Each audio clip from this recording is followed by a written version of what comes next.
Hi everyone, I'm Kendall with the Arizona Technology Access Program. Today, I want to talk to you about how we can make video gaming more accessible.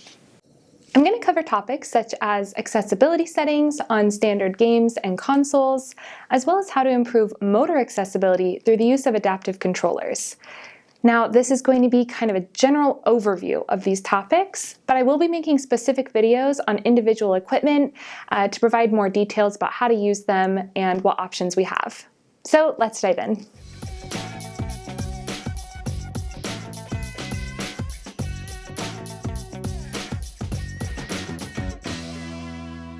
If you're a gamer with a disability, you've likely noticed that standard gaming equipment is often exclusive due to the motor, visual, auditory, and cognitive skills it often requires. The good news is that this gaming equipment has been made more accessible in recent years by adapting the controller, the console, or the game itself. Accessibility settings often target auditory and visual access. If you're a gamer looking for improved auditory access, maybe due to hearing loss, the game can be made more accessible to you by adding subtitles.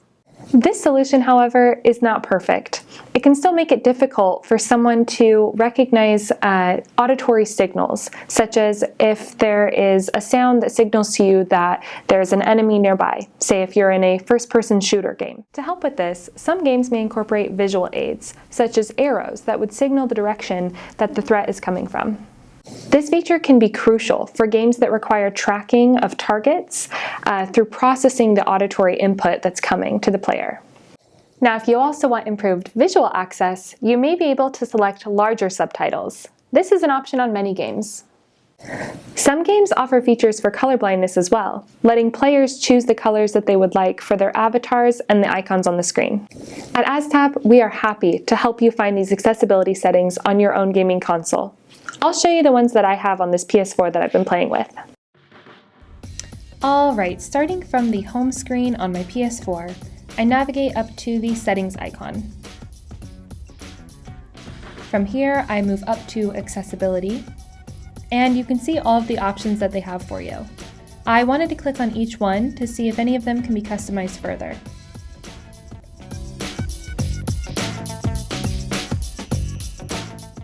I also thought it was important to show you what happens to the screen if I click on invert colors or larger text or bold text, for example.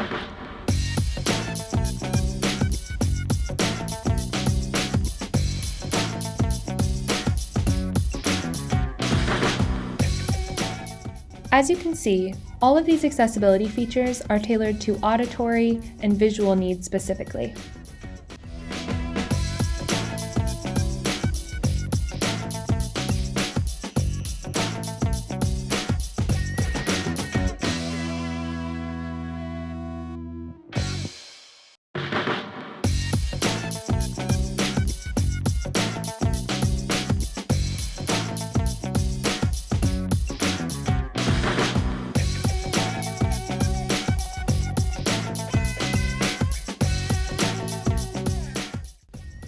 So next time you game, head over to the accessibility settings to see how the game can be optimized for your gaming experience.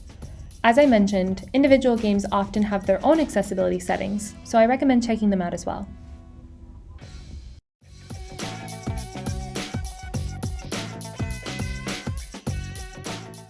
If you're looking for improved motor access, there are countless ways that the technology can be adapted to suit your functional abilities. The truth is, not everyone has the fine motor skills and bilateral use of their hands to use a controller like this. This thing can be pretty complex. One solution that we have is to actually remap the buttons on the controller so you get to choose which button does which function. Now, while this feature is beneficial for some players, this doesn't account for players that don't have fine motor skills altogether. If this is you, don't worry, we have options. There are controllers that you play entirely with your mouth, such as the quad stick. Or there are controllers like the Xbox Adaptive Controller that are so customizable, you can play them with whatever body part you choose, your elbow, your foot, whatever works best for you. I'll talk about the Xbox Adaptive Controller in more detail in another video because it really does deserve an entire video, as does the Quad Stick. But for the Xbox Adaptive Controller, I just wanted to paint a picture of how you can really customize it. So the way that it works is that it has 19 input ports on the back of the device, so you can hook up all different kinds of joysticks and buttons, whatever you choose that's going to help your gaming experience. Now, say you're a player who only has one hand for gaming. There are options for you too, of course. So if you have a controller, like the PlayStation controller or the Xbox controller, that you're really comfortable with on one hand, say, I only have my right hand. Well, the good news is, I can still use this controller for my right hand, but through a co-pilot mode, which I'll talk about a little bit in more detail, you're able to use this controller for one hand, and then another controller for however else you want to operate it. Say you have an amputation that's below the elbow, so you can still use your elbow for some functions. You can actually hook up a controller, like the Xbox Adaptive Controller, with different switches and buttons for you to use that are operated by your elbow or your foot. There are different options, basically.